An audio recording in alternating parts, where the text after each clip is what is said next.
This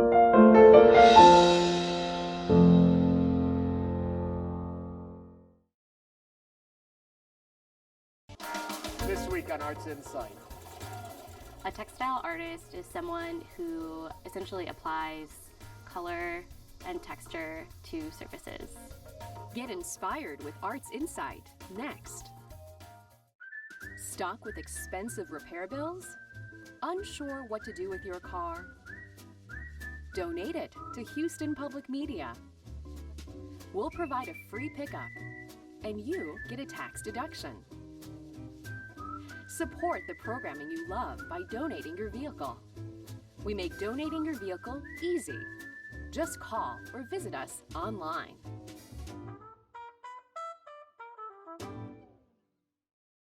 Next time on Interviews, Houston Mayor Anise Parker. Houston is the strongest of the strong mayors. Other than the elected officials, everybody in city government works for me. And so it is, and I preside, I sit at the council table, but I actually preside and I vote. That means if I mess up, the city feels it. And if I do a great job, the city feels it. Mayor Anise Parker, Friday night at 8.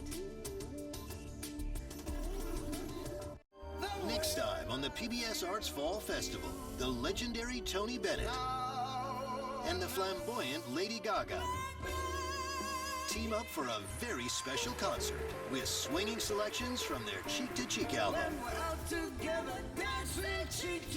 Next time on the PBS Arts Fall Festival, Great Performances presents Tony Bennett and Lady Gaga Cheek to Cheek live. A special concert of classic jazz standards, Friday night at 9. This is KUHT, Houston Public Media, TV 8.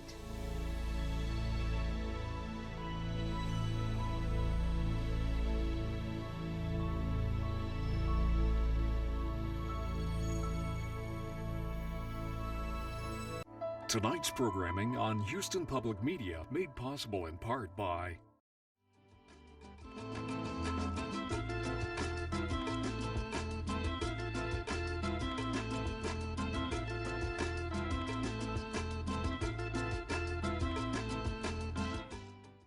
This week on Arts InSight, a double serving of fiber art.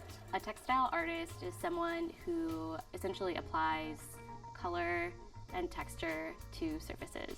They're making magazines about it. They're having shows right now about it, so you can't get more contemporary than that. Showcasing the best of Texas contemporary craft. What we're seeing with this whole show is there's a lot of texture. Color is back. The true story behind an Academy Award-winning movie. I was not aware of the story until Frank got in touch with me, and he sent me the book. Dancing to a different drummer. The interaction with parents and kids, they're learning from each other, which is really a neat thing. And a museum recovers from a devastating theft. The theft was such a painful and horrible moment in the museum's life. I'm Ernie Manous, and it's time to get Arts InSight.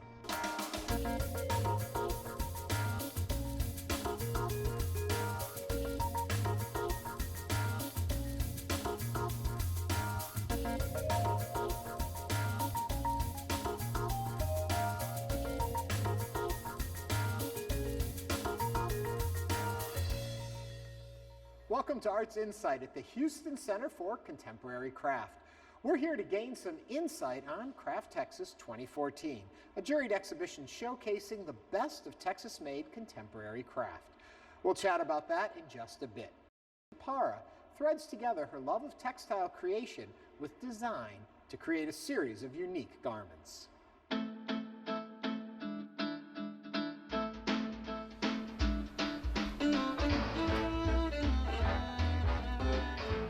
I originally wanted to become a textile artist to develop a holistic approach to designing.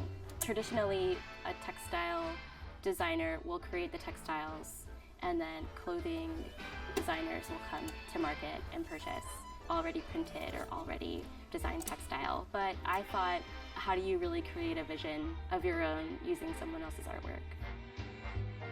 My name is Kate DePara, and I'm a textile designer.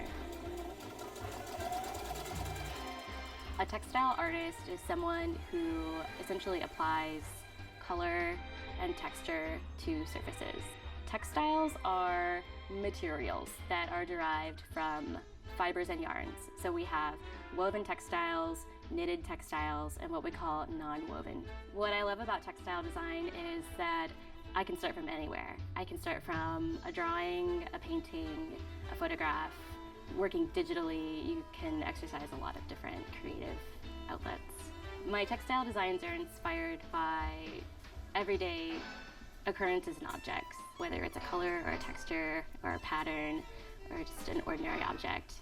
I started designing patterns and garments after having been in grad school for a few years and studying fibers and material development. So strictly textiles and textile design. So it was a really natural progression for me. And also I felt like I saw a lack in the marketplace as a consumer and as a woman. My step-by-step process always starts from a place that I can't necessarily predict. It always starts with creativity, so I go on walks. I try to put myself in situations that I'm not normally in. I try to travel, to have quiet time and think and write. So this is where I get my ideas. I just try to find myself in a place where I can get inspired. From there, I settle on a couple of themes. So themes that aren't necessarily particularly related to one another, whether it's a color or texture, an object. And then from there, I refine the concept over and over and over again. I edit. Editing is such a huge part of the process. From there, I actually marry the color and the texture with the textile and try to decide what will be a good fit and create the textiles with the season in mind, whether it's fall or spring. And then once I have the textiles in, I kind of reassess everything and feel them, touch them, see what the drape is like and what I think it'll look like on a final piece. And from there, I design the patterns. So I don't start with the muslin. I feel like starting with a fabric that has a different hand is really complicated, and it is completely different from the final product. It would probably be a lot more economical if I did. But I start with the silk and the cotton, and I go ahead and start cutting and make a first sample and then draft a pattern from that. And then edit the pattern several times and work with my pattern maker and seamstress on making a good fitting garment. I think our textiles are unique in that we are using a variety of different processes. So we're hand dyeing, screen printing, block printing, digitally printing. We're trying to use all of the different methodologies in textile design to get really unique effects. Each process has its own special sort of quirk or trademark, and I like to celebrate those. I want people to take away from my designs a sense of confidence, definitely comfort, and overall beauty. For more on Kate's Textiles, go to shopevens.com. Welcome to the Houston Center for Contemporary Craft, where we're deep in the heart of the Craft Texas 2014 show. The exhibition showcases contemporary craft from throughout the Lone Star State, and here to tell us all about the event is Julie Farr. Hello, Julie. Welcome.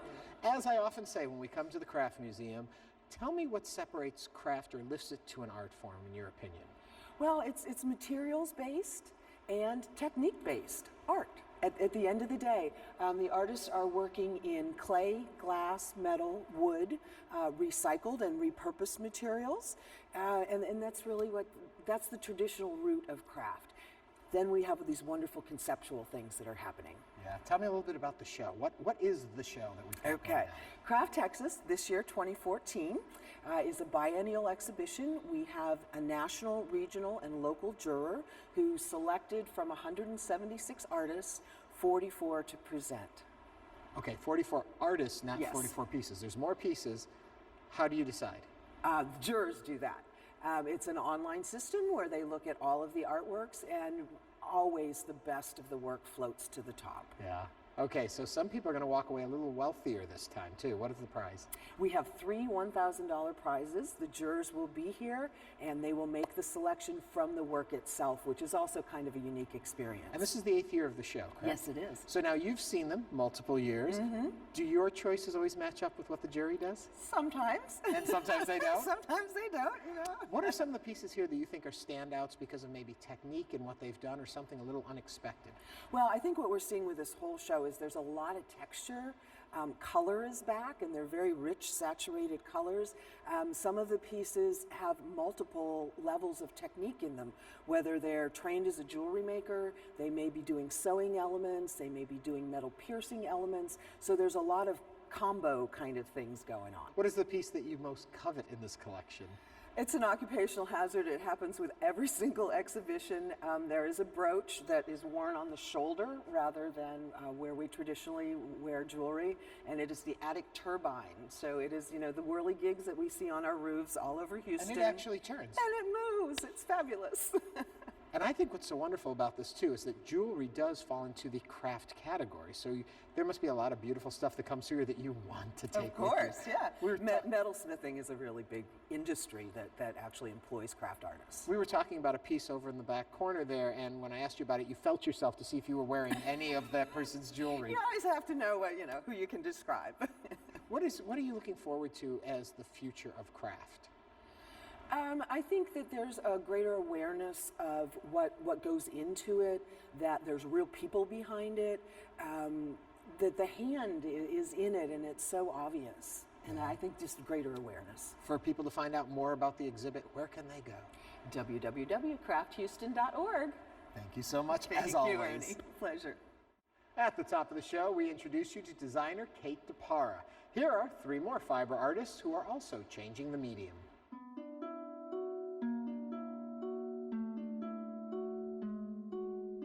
This is a 24 harness Dobby loom. It has a 60-inch weaving width, which means I could weave anywhere from 1 inch to 60 inches. I got into the felt and really like working with it because I can sculpt it in a very similar way that I can sculpt clay. The color palette is very similar, and then I can add bright and exciting colors really easily without fire, without heavy machinery. My artwork is about life interactions between different people, and I like to use fiber as my medium because it's like the human body, it's natural and it'll wear away with time. Before you can put anything on the loom, you actually have to think about, what do I want to weave? What do I want to create? You have to formulate prior to execution. I might cut a 6-inch piece of yarn, put it in, and add that as just a highlight. That's not happening in your mills, your industrial mills. That's where the spontaneity comes in. It stems from the idea of vessels, containment, and has actually kind of gravitated towards nesting and more domestic centered activities. I think partially because of the mediums that I'm using, which are string, security envelopes, candles that I melt down to get wax for. So my bruises are mostly just little life incidents, like someone who fell off a bike, or my friend who got a bruise because they were dancing and they fell in the bushes. It makes an impact in your life, but you heal from it and you just remember it. Like these are all French knots followed by a running stitch embroidery. And I like to have it kind of off place because on your body it just shows up wherever, so it's not always going to be like right there in the middle of your hand or something. I think when it comes to fiber, most people in the art community don't know how to deal with it.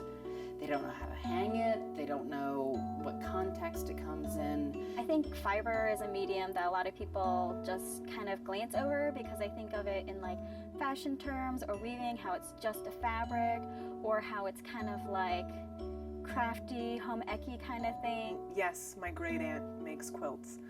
That's great, they're beautiful. The patterns are traditional, but I don't see how there couldn't be a place for it if people are doing it. And they're making magazines about it, they're having shows right now about it, so you can't get more contemporary than that. And we're trying to show that fiber is a viable medium. Up next, 12 Years a Slave won the Academy Award for Best Picture this year. The movie tells the true story of slave Solomon Northup, who fought for more than a decade for his freedom. His story was kept alive largely by the research of late historian Sue Eakin. We spoke with Eakin's son to learn more about her life and her work. They were abducted from their home country, put aboard ships, and transported as human cargo, heading to America.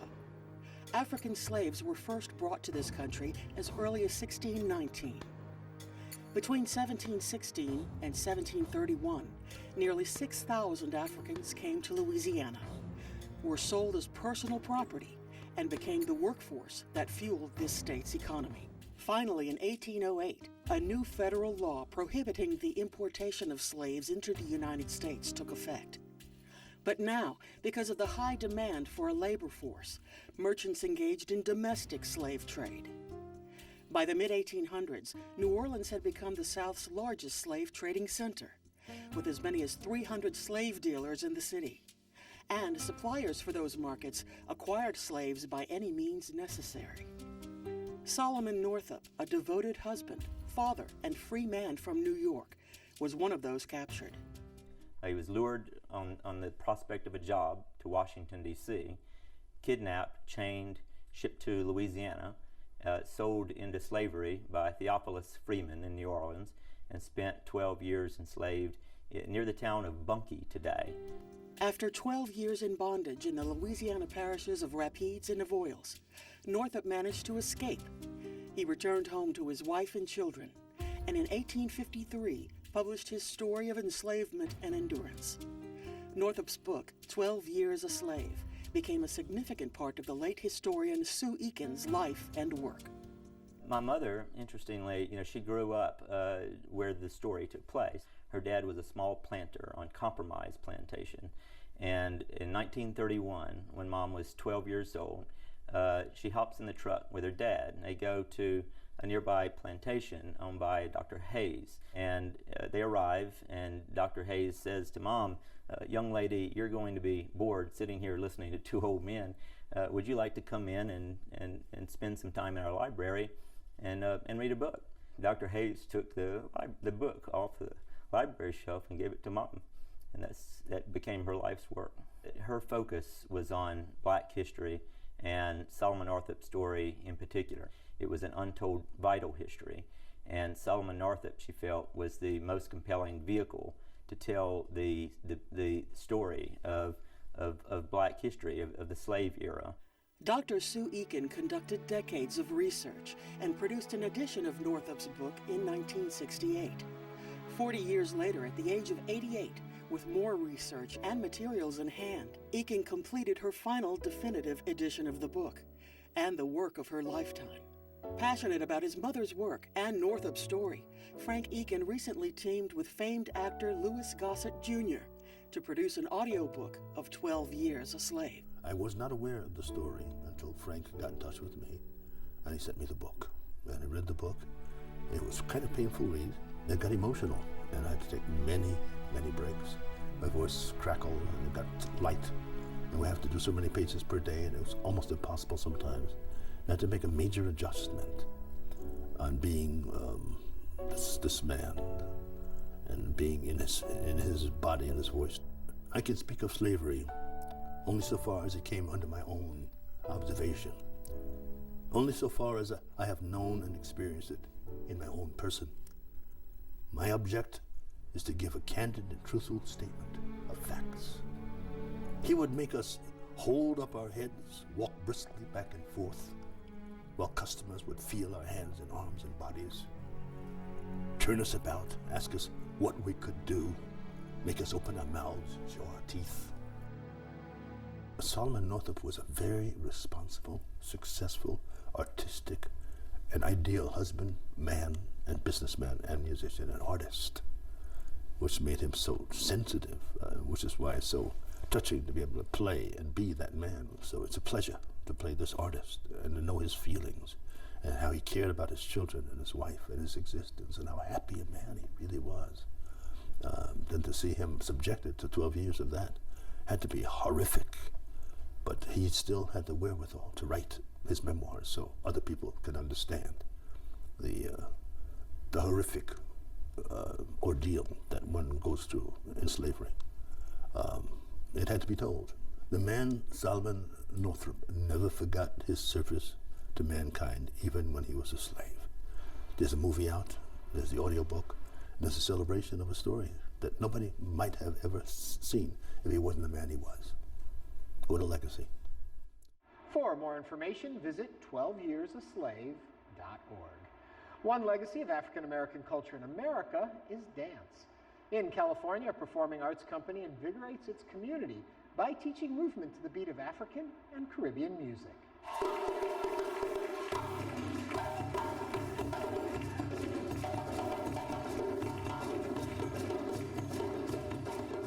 I think that dance and music and the arts in general is the perfect way to teach culture to anybody of any age.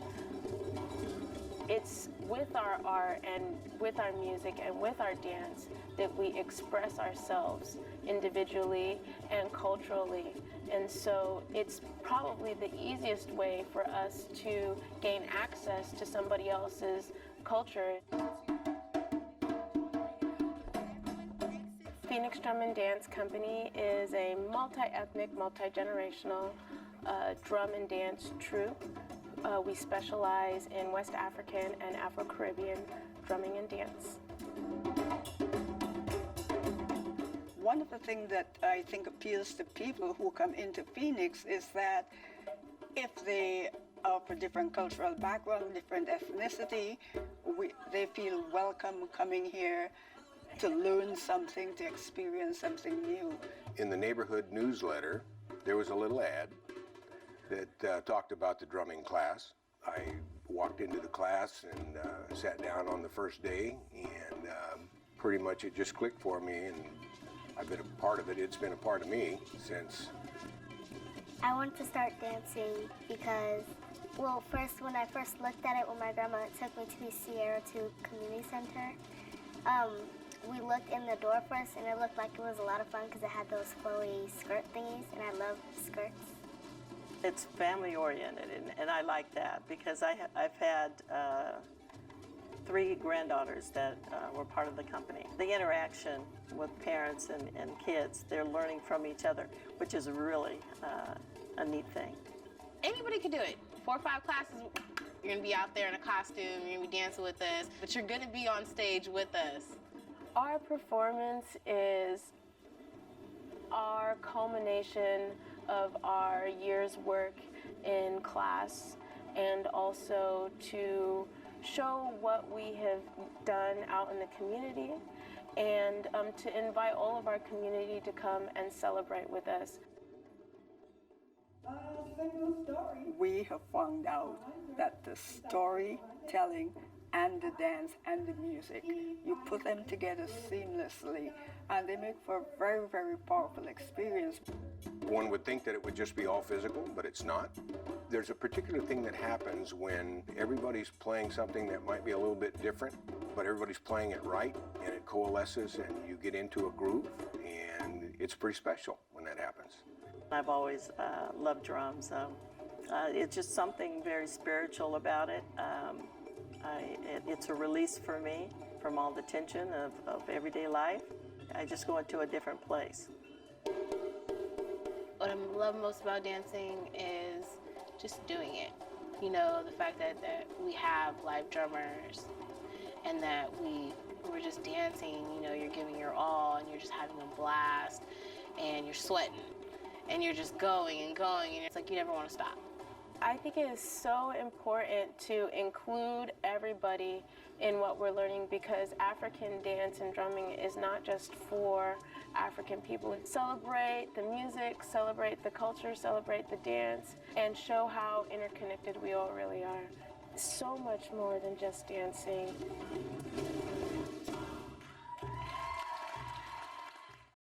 For more information, visit phoenixdrumanddance.com. Finally tonight, we visit a historic Boston museum, which is known as much for its collection.